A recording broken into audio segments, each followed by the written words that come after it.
Coverage in a moment. Good morning from New York. Good evening in parts of the country still.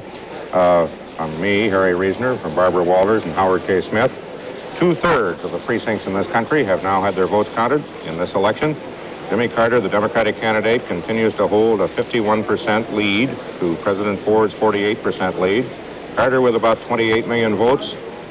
President Ford with something over 26 million, with 2/3 of the votes in. And one new state ready for projection. Howard?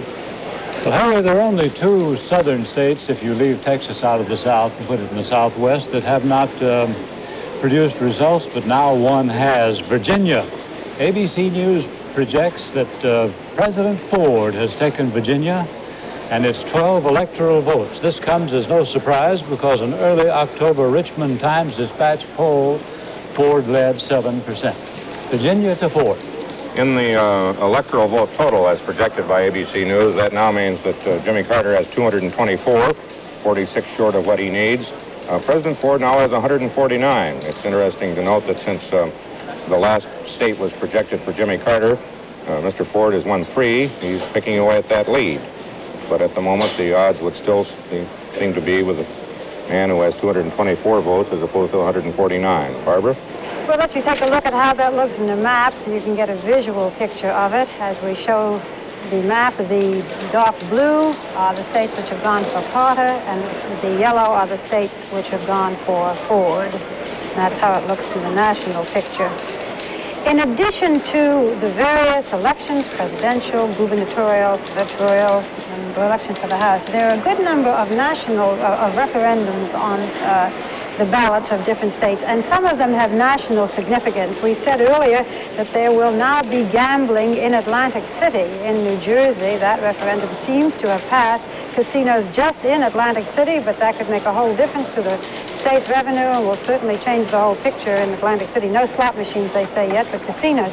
In Massachusetts, there was a very important referendum in that it could have meaning for the rest of the country, and that was a proposal to ban all handguns for civilians. Only military and museums could have handguns, and that proposal was defeated. Also in Massachusetts, there was an equal rights amendment, a state equal rights amendment, and people were looking at that. Last year, the state equal rights amendment was defeated in New Jersey and New York. In Massachusetts, however, it appears to be headed for approval. So that's good news for the ERA, even though it's in the state level, it could have further implications. You got any more referendums? No, I didn't have more referendums. I was going to catch up a little bit. I thought we'd catch up on our states. I still have some stubborn ones. Shall I go through my states? Well, Maine, I've been neglecting Maine, but it still is a toss-up. It still has not come through with a final story for us, even though 70% of the precincts are now in. As you can see, it's 49% really for each. So we're up in the air as far as Maine is concerned. California, of course, that is the big prize with 45 electoral votes, but the last report that we got from the key precincts that were reporting in, it was still about 50-50 as you look at the board there. It's 53% for Ford and 46% for Carter. Mississippi, in the South, Mississippi is now still the only state that has not come through one way or the other. They seem to be having a battle over the Southern son Carter and the traditional Republican sentiments, and it's still too close to call.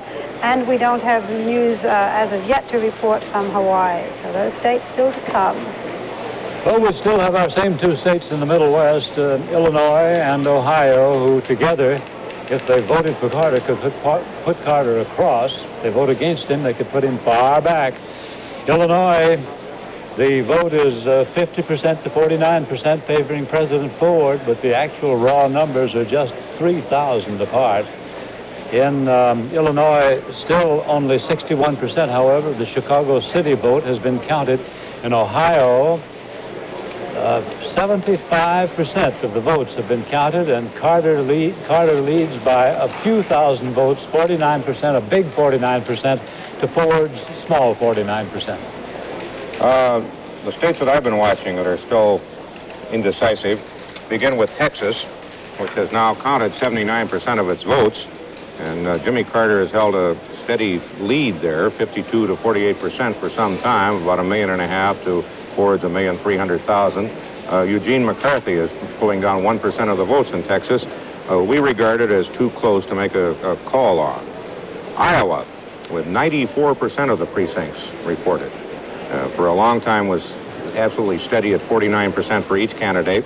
President Ford has now opened up a lead, 50 to 49%, lead of about 9,000 votes, and that's 94% in. That might begin to be some kind of an indication. Wisconsin, 64% of the precincts have been reported. Jimmy Carter has held a lead there since the beginning of the evening, 51 to 47% now, but that's still, because of where the votes come from, and the question of what farm country in Wisconsin is going to do is something that we cannot yet make a call on. We'll be watching those states as the evening goes on. It's a kind of a night that we all referred to as happening in 1960 when John Kennedy and Richard Nixon fought it out all through the night. I remember being in the compound at Ianasport, and they finally let us go to bed at 3 o'clock in the morning. It was John Kennedy's long night and one of your first long nights in recording this kind of thing, wasn't it, Theodore White? Yes, I wish I could offer you some comfort tonight, Harry. This is the classic pause and the squeaker. But I think it's different tonight, and I have the slightest sense of foreboding. 1960, that was between midnight and 3 o'clock in the morning when 4 states were still out: Michigan, Texas, Illinois, California. From 12 o'clock to 3 in the morning, that vote climbed from 241 to 261, and there was still 269 needed to nominate. It was 3 o'clock when Nixon threw in the towel. I wish I could say that was going to be the case tonight. 1968, we went through the same thing again, that same 3-hour pause at this time of the early night, or late night, when Illinois, Texas, Ohio, and California were all holding up Nixon's squeaker. And Nixon decided he had won at 3 o'clock in the morning and invited the staff in for drinks, and they celebrated their victory and just kept on waiting for Hubert to concede. But both times there have been 2 states that bother me immensely, Texas and Illinois, where the vote counting is sometimes fluid and flexible, especially it's a commonly accepted epithem that you can always steal 0.5% or 1% of a vote in a tight election, and that holds true mostly in Texas and Illinois. We've just been told that the White House has asked that they impound all the voting machines here in New York State, and that's a rather disconcerting thing. What really is beginning to bother me is, though I think Carter's popular vote lead will be unquestioned, or it leans to Carter, it may be that if Ford carries through in these states and he's showing much stronger as the evening wears on, we might get that almost tragic situation where the popular vote goes one way and the electoral vote goes the other way, and I hope I'm wrong. Well, it has happened in this country. And, it's happened 3 times before in American history, but one was 1824, that was a fuzzy election. That went to the House. In one way, Teddy, it might be a good thing in that I think it might stir people at last to reform that electoral college, which hangs on us like an appendix that ought to be taken out. That's the Aaron Burr Amendment to the Constitution, the 12th Amendment, and I think it's a terrible amendment. I don't think you want to destroy the federal system, but the college as it's presently constitutionally constructed is a time bomb ticking away in our political system. It should have been revised long before, and whoever wins this squeaker, I hope he wins it on both sides, electoral and popular, because otherwise, after 10 years of tragedy and assassinations and Watergate and everything else, to have this country face that kind of constitutional question is more than I personally want to bear. Thank you, Teddy. We'll probably know how we come out on that after the 3-hour Memorial Theodore White pause that you speak of. Coming up next, more of our continuous election coverage right after this. We've said that Ohio cannot collectively make up its mind, but it has made up its mind about a senator, and Frank Reynolds has the story. Yes, and it's taken 2 elections for Ohio to make up its mind between these 2 men, Howard. But ABC News projection now indicates that Howard Metzenbaum, the Democratic candidate, will defeat Republican incumbent Senator Robert Taft. How about that? A man named Taft is going down to defeat in Ohio. This is a rerun of their 1970 race when Taft defeated Metzenbaum. Metzenbaum since bounced back into the Senate. and then was subsequently defeated by John Glenn in the primary. And now, according to our projection, ABC News will have Metzenbaum defeating Senator Taft. In Arizona, we also have a projection that we're ready to make. Dennis DeConcini, the Democratic candidate, will defeat Sam Steiger, the Republican candidate who is also a representative in the House of Representatives. This is a seat that is now held by Paul Fannin, a Republican who is retiring, so that's a Democratic gain. And in Ohio, a seat is being taken by a Democrat that now belongs to a Republican. We want to go now to Ohio and to correspondent Lem Tucker, who is standing by in the Taft headquarters in Cincinnati. Hello, Lem. Hi, Frank. Most of the people who were here at Robert Taft's headquarters left before the ABC projection. About 15, maybe 20 minutes ago, the senator's press aide came down, said that as far as the Taft people were concerned, it was still too close to call, and that the senator was going home and go to bed, get a good night's rest, and that tomorrow morning at 11 o'clock they would hold a press conference, at which time he'd talk about the election. A very curious comment. He said the exact time of that press conference will be announced. The 11 a.m. press conference is somewhat indefinite, it appears. In any case, there was never a mood of real excitement here tonight. From 7 o'clock on, 7:30, when the polls started closing, there were very few people, most of the time fewer than 100, and there was a solemn mood. Perhaps they saw this coming or felt it in their bones. In any case, Robert Taft II, son of the senator, did win tonight here in Ohio. He will go to the Ohio State Senate, carrying on the fifth generation of this staunchly Republican family. This is Lem Tucker, ABC News at Taft headquarters. And the national picture shows ABC projecting 224 electoral votes for Jimmy Carter, 149 for Gerald Ford, but it is far from over. Coming up next, more of our continuous election coverage right after this. As we noted, a close election always means that there will be challenges, particularly in important states like New York, where the lead that Jimmy Carter has is very small, and already the voting machines in New York City are being impounded after a request by the state Republican chairman. The White House is taking an interest in this and in New York City and in New York State in general. And we've got a report now from Tom Jarrell. Tom? Harry, we learn now that President Ford personally authorized his people in New York State to take steps to secure the safety of those ballots, as they put it here, because the president believes there could be some irregularities in the handling of the ballots in New York State.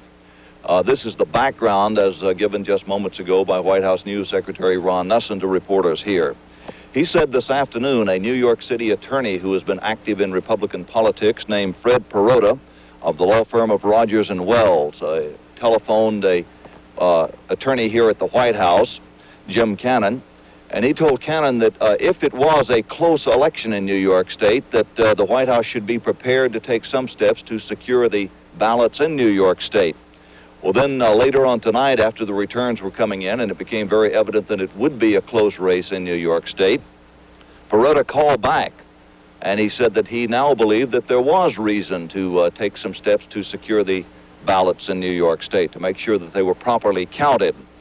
At this point, the White House aide, Jim Cannon, told the president, and Mr. Ford thought it over, and he authorized his men then to go back and take some steps with the courts for the security of the ballot.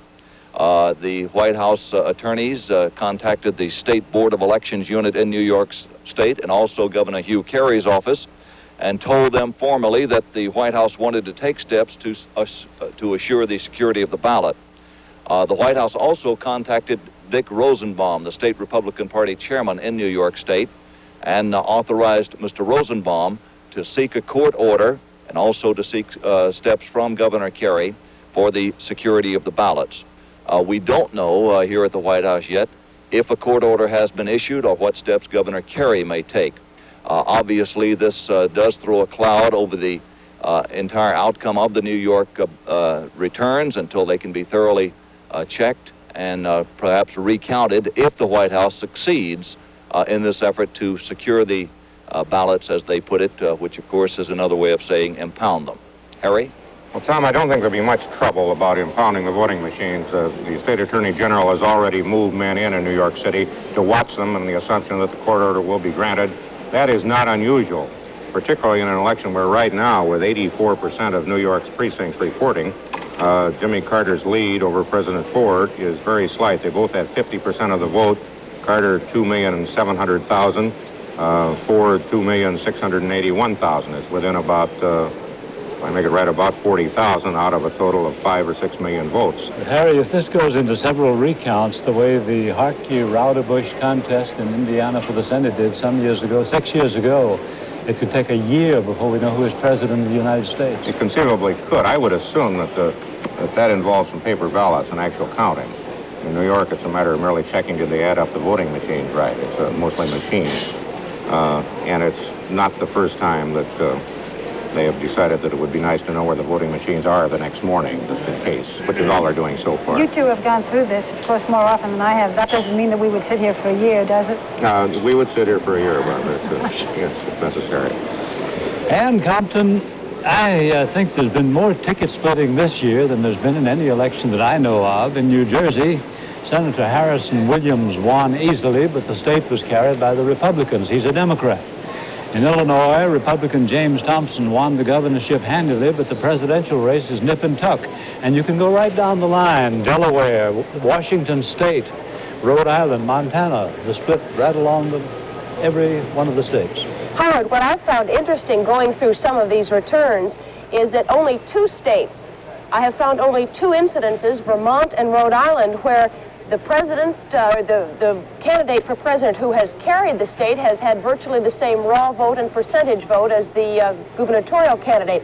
In all the rest of them, it is the gubernatorial candidate who has not only led the ticket, but outpolled both percentage points and raw points above whatever presidential candidate there is. Of course, there is one hang-up now. We still have a cliffhanger in Missouri, the one state that is breaking the rules tonight with 80% of the precincts reporting. We still have the expected winner, Christopher Bond, 4 percentage behind Joseph Teasdale. That is still a cliffhanger. Same thing could happen in California. Coming up next, more of our continuous election coverage just after this.